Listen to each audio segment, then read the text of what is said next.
Hello, world. So I was sitting here trying to get this story together. Well, follow-up story to the Ethan Lemon case. And I've been receiving messages on the previous video rather, about things that were said in the video or what they perceived was being said in the video. The problem that I had with that is there was nothing in that past video that I said that was wrong. I stand by everything that I said in that past video. Did I blame Ethan? No. Did I say that Ethan deserved to die? No. What I said was the action that Ethan did was wrong. Whether or not Ethan held the water gun is not the point. Here is why I said this. If Ethan was not white and Ethan was black, because when I first heard the story, when they said everything that went down, they only said a young boy died. They said it was left in a parking lot somewhere around the school, is where Ethan was found, in the parking lot, on one side of the parking lot where he was found. Why I'm saying this now is because later I would get to what it was I was working on before I had to address the racists that seems to be popping up in my comment sections. I want everyone to know it doesn't matter if you're black, it doesn't matter if you're white, it doesn't matter if you're a man, a woman, or other. Straight, gay, LGBT, I don't care. As an example, the Ethan Lemon case, at this point, there is nothing that we can do for Ethan. Ethan is gone. Everything that's left, that's up to the court. What we're doing now is trying to make sense of a senseless situation. Because as I stated in the previous video, I'm going to restate here and throughout this video. What happened to Ethan should not have happened. Ethan did not deserve to die. No one deserves to die. In the comment, because it seems that these people are just focused on one aspect of the video, or that was not even in the video, one aspect they want to place into the video. See, today's video was about a report that I said that I came across as I was going in and updating the information and finding out about the latest findings that was going on with Ethan's case. Like I said, when I was looking into this case, I came across a report that was updated where I have the affidavits of all three of the aggressors. I was going to come in and go through all three of the affidavits. In the previous video, I asked, was it a robbery prank gone wrong or was it a hate crime? And in this video, after you hear what I have to say about what I found, understood, wrote down in the boy's story, Ethan's story, and the affidavit, and the story that the Stafford lawyer is trying to tell that I don't believe not one word of. Because when I came across the story, after looking into it, because I said that I was going to look into it and do an update on it, and this is the update that I'm doing now. Because, like I said, unlike the racists out there who want to overlook the ill will that their community has done to the world, and at this point, because of this story, I don't even care about the world. I care about what you did to me and my people that you continue to do today, which is the reason why we have this story. See, unlike you, all of you want to point out and want to make it big and caption that Ethan wasn't the one who had the gun. But here's the problem, ladies and gentlemen. It doesn't matter if Ethan had the gun or not. In my community, we know that when you do the crime, or if a crime is committed and you're there, you don't have to pull the trigger. You didn't have to be the one that stabbed him. You didn't have to be the one who did any of it. Just the simple fact that you was there when it happened makes you accessory. So the simple fact that Ethan was there, it was Ethan's car, Ethan was driving, Ethan drove over there to the basketball court where the black men was playing basketball. So he may not have had the gun. He might not have pulled the trigger. He may not have done any of that.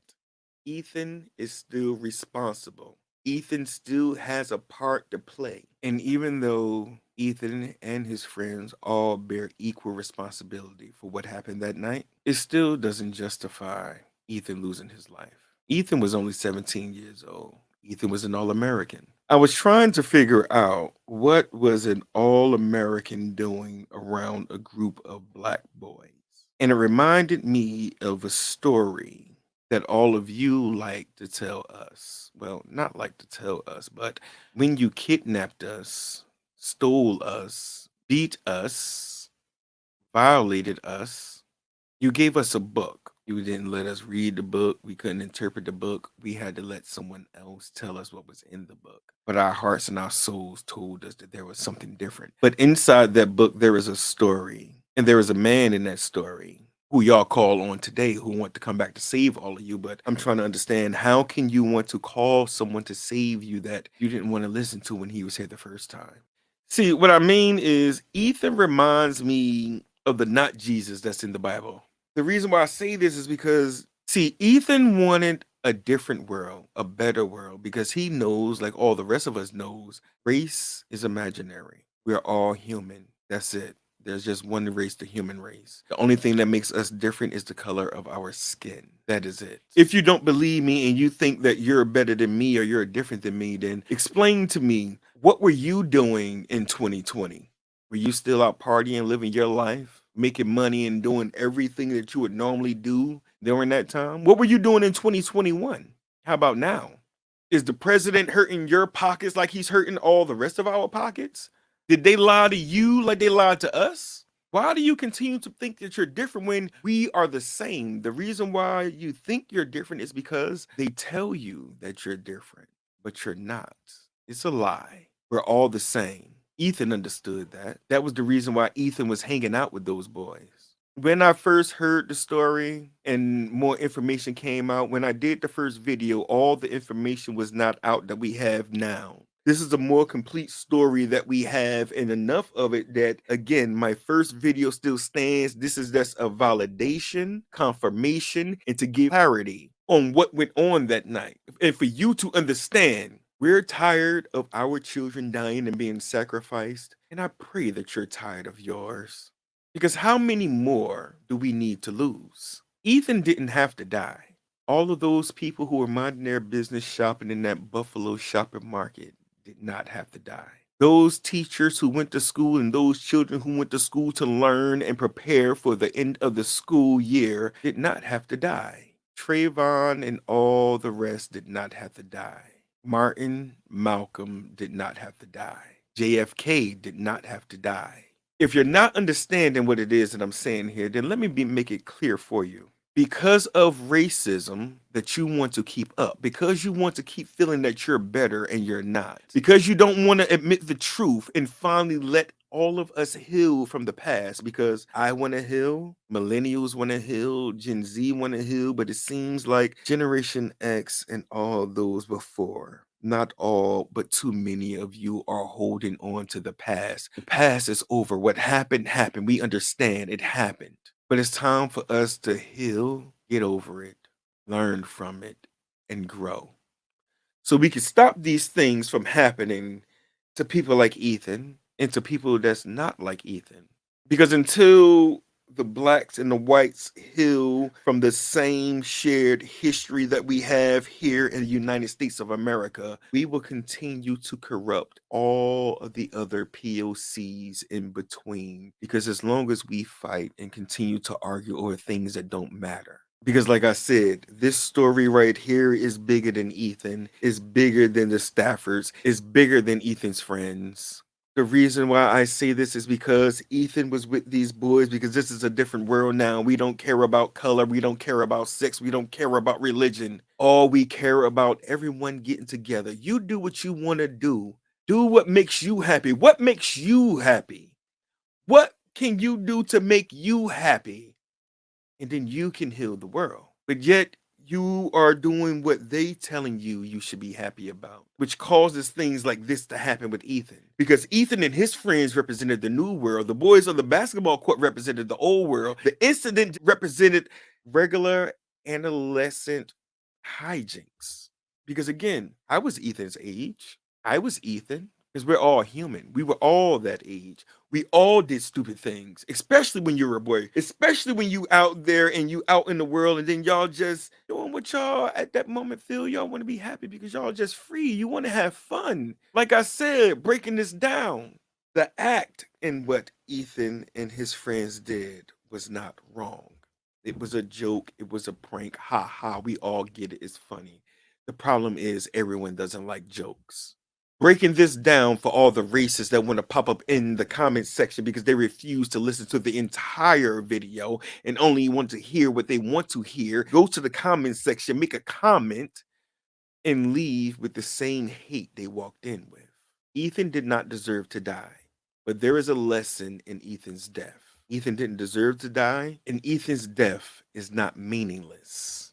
Like I said, I read the report, and when I read the report, as you've seen in the title, you understand. I now understand and stand by and confirm my feelings that Ethan drove the car with his friends in it. They were driving around doing what teenagers do. They had a water gun, a water pellet gun, riding around, shooting things and shooting people, having fun, doing what people do. For you racists out here, when I say that you feeling like I'm blaming Ethan, I'm not blaming Ethan. I'm blaming Ethan's actions. When I say that I understand what they was doing when being teens and you're doing things like that, is because I said I was a teen too. Because here's the thing. When I was in middle school, in print shop, you had the metal print blocks. Every day we would take the metal print blocks from the class. Every day when we driving home, either some of us would take them home, some of us would throw them at the people that were driving by in the street. Was it right? No. In our minds, it was funny, but it's not funny. In hindsight, it's wrong. This is why I'm saying this. This was being done towards a group of friends. Nothing wrong with this situation, but you did it towards a group of strangers, a group of black strangers that you did not know. That I said that when I looked further into the story and found out that Ethan was with a group of black boys, that's when everything came full circle and it confirmed my original thought and understanding, because Ethan thought he was just having fun. Ethan wanted to fit in with this crowd. He may have been an All-American and everything else, but Ethan knew that the world is bigger. Everyone can be together, be one. These boys not understanding that there is more out there. If they would have just went and explored the world through Ethan's eyes and not Ethan exploring the world through their eyes, this thing can have been avoided. When Ethan, whoever made the decision, whoever spotted the boys on the basketball court and made the decision to direct Ethan to drive them to that basketball court, is responsible. Ethan driving, this is where I say we are responsible for our own actions. Nothing can happen to us that we do not allow to happen to us outside of someone violating us by going against our will. No one went against Ethan's will. No one forced him that we know of at this point, with all the information that we have at this point for you racists in the comments. We don't know if he was forced to go to the basketball court out of his free will. We just know he drove to the basketball court. And this is the part of the story that I need you racists to understand. See, in the African American community, the way you have us is you have us thinking that is a war zone, and it's not a war zone. A lot happens, yes. A lot that we have to look out for, yes. Like I said in the previous video, a lesson that you missed. And growing up, you see a lot of things that's going on. There are a lot of people around there. You see black, you see white, you see straight, you see gay. You see whole families, you see half of families, you see step families. But all in all, somehow, some way, everyone begins to become one big whole family. And no matter who you are, whether you're in the street or not, we all know the same lesson. There are certain things you do and there are certain things you don't do when you are out in these streets, when you're playing in these streets. And the main things is we don't play with guns. Guns are not toys in our community. I said that in the first video. Guns are not toys in my community. We are told it's better to have one and not need it than need one and not have it. We are told that if you have one and you pull it out, you better use it, because you don't know if they have one and they pull it out, they're going to use it.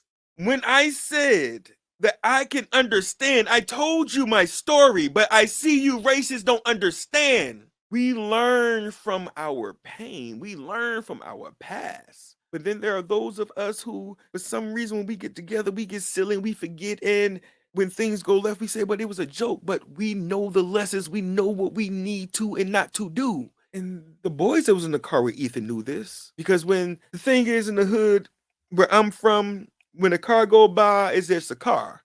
If we see that car again, It's a car, but that's a car again. But if that car comes back around before it gets to where it is, everybody has their eye on that car.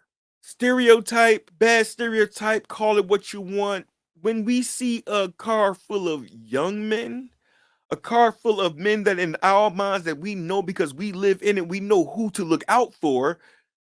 We know to either be cool or to be on guard because you don't know what could possibly happen or what those people in that car could be on. Those boys, those brothers and that cousin, the Staffords and Donovan, were out there doing what most of us do at that age, outside playing basketball in the park at night, no matter when it is. They were out there playing. They seen Ethan's car pulling up, and it doesn't matter if Ethan's 17. There was children in the car calling, pulling up. Did you not hear that I said that I'm from Newark, New Jersey? Y'all all know what Newark, New Jersey is. We are who we are. Things happen everywhere. But y'all just like to highlight certain things in certain areas. That's the reason why I'm telling you that I understand what happened with these gentlemen because where I'm from, when things like that happen, bad things happen from people that it doesn't matter what age they are, from young to old. When them gentlemen seen that car pulling up, fight or flight kicked in. They didn't know what was going on. They seen a car, they seen a what appeared to be an automatic machine gun. That's what went on in their mind. Whether or not you want to believe that now because you know that it was a toy gun, it does not matter. Until you are faced with a gun in your face, you do not know what you will do. Like I said in my previous video, the first time I was in an incident like that, me and my best friend stared at the individual. We weren't scared. We weren't afraid. I guess you could call it shock because we was just looking like not knowing like what was going on. I know in my mind, I felt like I was having an out of body experience. And I had the same thing the second time. Because the second time I'm looking like, wow, it looked like a firecracker going off. And the lady was shooting in my direction. This is the reason why I said different people do different things. Because while I was standing there watching this woman shoot at me and my other friend at this time, because it was an incident that happened, a big incident, and she shot in my direction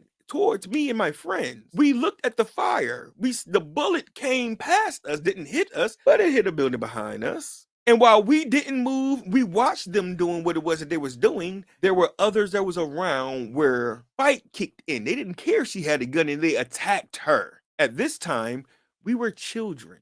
This is why I said when them boys seen that the only thing they was in fear of were their lives. I know what it's like to lose someone, and I know what it's like to lose a brother. Not to a situation like this, but I know what it is like, especially because I am the oldest of three. If that was me, not if, whenever me, my brothers, my cousins, me, my brothers, my cousins, our friends, extended family, all of us go out. Again, like I said, where I'm from, we have rules. We leave together, we come back together. In that moment when them boys seen that car pulling up, none of them could leave because what if one move, two leave, one left, that one shot, that one die. Like I said, I know what it's like to lose a brother. I wasn't there. I couldn't help. I couldn't save. It was a car accident. So in this situation, having a car pull up, it's being at night, you don't have nothing on you, you unprotected, you want to run and save yourself, but you do not want to leave your brother and your cousins behind, or you don't want to leave your cousins behind. Here's why I say everything up to this point was Stafford's and Donovan's favor. Here's where it changes. When it was revealed that Ethan had a gun, that the gun that was in Ethan's car was a toy gun. When I start reading the report, it revealed that the argument started between Ethan's friends and the boys on the basketball court. This is where Ethan is seeing both of the worlds colliding. The boys in Ethan's car already knew that that was going to happen because it is the same story that happens over and over and over again. Take those boys out and those boys out, popping new boys, new situations, same scenario. The fight was going to happen, the argument was going to happen, all of that was going to happen. Is because Ethan wanted change. Ethan was trying to be peace. Ethan was trying to make peace. Ethan's friends, it seems, was backing down, and the others became the aggressors because of the history that you will not let us get over. We went to heal. These boys went to heal. They were minding their business. It should have just been a fight. Got over it, is done. If they would have just put hands on them, did that, it was over it, it would have been done. I would have said, all right, it was what it was. They should have did what they did. They got what they got out. I am a fair man. Like I said, this ain't about black. This ain't about white. This ain't about gay. This is about us coming together as one, because you're going to do what you do. I'm going to do what I do. But as long as you do what you do, that is for you and worry about you, and I do what's for me and worry about me, we can make this world a better place. Because like I said, here is where things went left. When the boys fought them and they beat on Ethan, this is why I said it went from a robbery prank gone wrong to not was it racist? In my eyes, the actions of those boys on the basketball court are racist. And here is why. They didn't beat the other boys who looked like them the same way they did Ethan. When I said that when I was originally coming up with this story before the racist came into my comment section, was I was coming to address the lawyer of the Staffords and the Staffords and their story and their cousin's story, because it's not making sense to me. Like I said, I'm a fair man and I can be honest and I can understand that this case is already over. They might as well just wait to see how much time they're going to get. I hope they don't get the book thrown at them because they did make a mistake. The mistake was a misjudgment in the action that they're made because they did not think what they were doing through. For all of you out there reading the report, reading the affidavits, I can understand how Ethan's family had to feel when finding their son, having to identify their son, and having to identify their son in that condition. There is nothing that you can do to bring him back.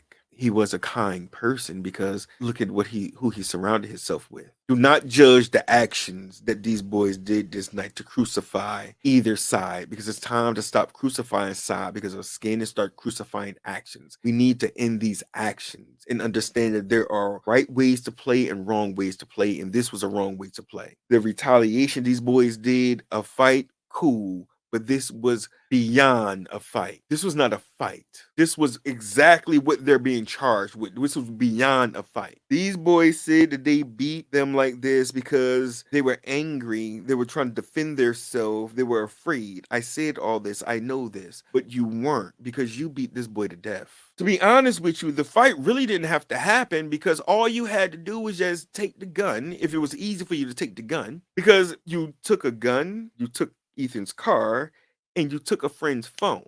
The lawyer wants to say that the boys did not mean to take the car to try to prevent the friends from calling the police or calling for help to get Ethan help to possibly save his life. But no matter what they did, that poor boy was gone. Like I said, I don't care about no color, no skin, like you racists in the comment section. It is time for us to get over that. We're past that now. I agree. Ethan was 17. I agree he did not deserve to get beat like that. I don't need to see a video like some of you morbid people out there. I'm an author. I have an imagination. And this is one thing, one picture that I wish was not painted in my brain when I read the report. When I said that I understand how it feels and why this made me so angry and why I am so angry at those boys on that basketball court, because they had the chance to make the right decision and they chose the wrong decision. Because unlike Ethan, yes, my brother passed, but he was not alone. He was with my god brother. They was in an accident. They didn't die alone. They were together. There were also people there trying to help, trying to save them. Let's go over to Ethan. I'm sad. I'm hurt. I'm confused. I'm trying to understand why it shouldn't happen to anyone. But Ethan was 17 years old. He was beat to death in the park, left there to die alone. No one deserves that. No one deserves to die alone. No one deserves to be alone. Ethan was put through torture and put through hell on his last moments here on earth. But the moment in Ethan that I'm proud of is the moment that he tried, and the moment that was able to come out, and the moment that I am able to highlight in this story. Because like I said, I do not want this young man's death to be in vain, because there's a lesson in this story, and the lesson is it's time for us to let go of our past and move on to the future. The lawyer is lying. The lawyer has already come out. He has crucified these boys because you already admitted to them taking the phone. You admitted to them moving the car, but the only thing you're trying to avoid is admitting to the fight. Y'all had the fight. Y'all killed Ethan. Y'all murdered Ethan. Y'all tortured Ethan. He did not deserve that. Y'all moved the car because y'all said that they wanted to keep the boys there for them to explain it to the cops. And at first I was thinking, like, that doesn't make sense. Like, what do they mean? But I understand what they mean. And again, they was not thinking because it doesn't make sense. You mean to tell me you stole their car after beating this boy to death, didn't check to see if this boy was still breathing, stole the phone, stole the car? So how are they going to call the cops to get them there? How are the cops supposed to get there to see what is going on for them to say, like, okay, y'all should have did this? Is that what you thought they were going to get in trouble for that? You would have been in the right if you would have called the cops after you took the water gun when you realized it was a water gun and there was not a real situation. You could have even took pictures of the water gun, took pictures of them, took pictures of the car, the license plate. There are positive ways to go about this that we need to start doing and stop thinking that we always have to go with the ego. Your ego was hurt because you seen the car of teenagers. You thought that car of teenagers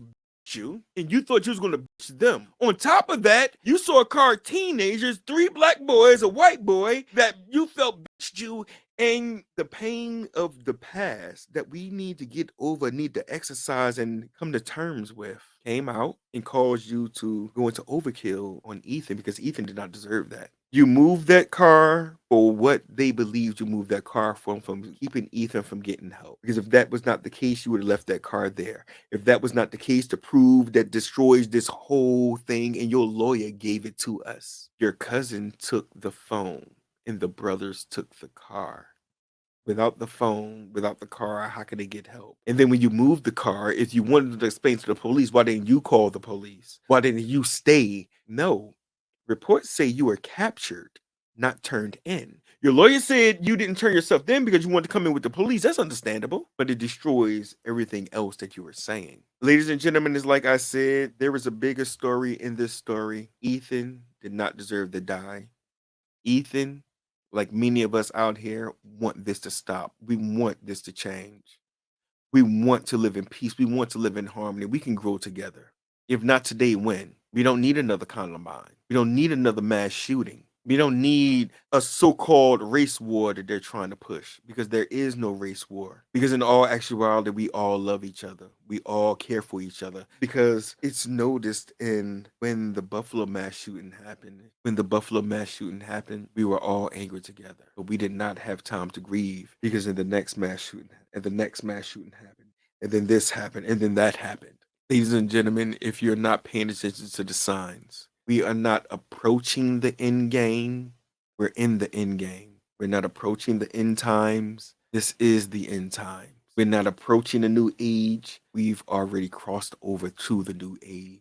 We're not waiting for the new world order. Ladies and gentlemen, unfortunately, we've been living in the new world order. And if you need any further proof, just look at 9/11. Just look at 2020. I'll just leave it at that. The book is what the book is, and the book is what it will always be. Pay attention. We're here. The problem is we were too busy letting the blind lead us and not listening to what was in us that was telling us that it is true, but it is different.